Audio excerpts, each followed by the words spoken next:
Le 6 juin 1967, à 2h30 du matin, les parachutistes israéliens ont pris d'assaut la colline des munitions, un avant-poste jordanien stratégiquement situé entre Jérusalem-Est et Jérusalem-Ouest. Aujourd'hui, la colline des munitions est un lieu de mémoire pour tous ces soldats israéliens tués lors de cette guerre. Mathias Inbar.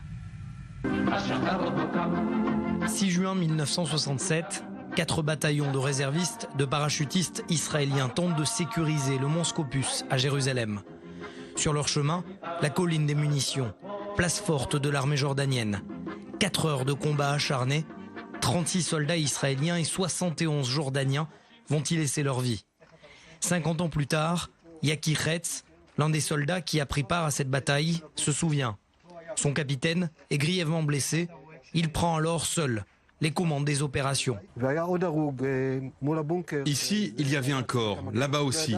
J'ai compris à leur casque qu'ils étaient israéliens. Je me suis donc mis à avancer, et là, en face de moi, sort un soldat jordanien armé d'un fusil à baïonnette. J'ai le temps de tirer en premier, et je me protège dans cette contre-tranchée. Mais à quelques mètres de moi, il y a ce bunker. Les Jordaniens me tirent dessus et me jettent des grenades.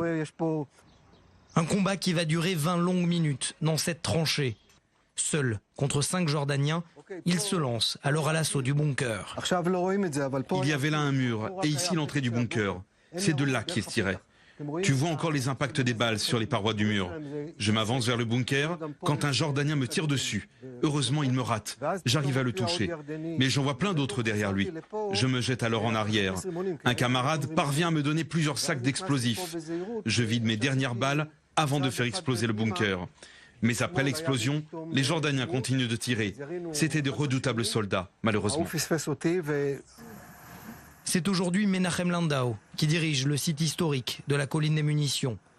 Cet ancien directeur de département au Shabak, les renseignements intérieurs israéliens, était lui aussi parachutiste pendant la guerre des 6 jours. On peut dire aujourd'hui qu'une majeure partie de l'esprit de combat de l'armée israélienne est basée sur cette bataille, sur ses principes de détermination, d'amitié, de la dévotion au devoir.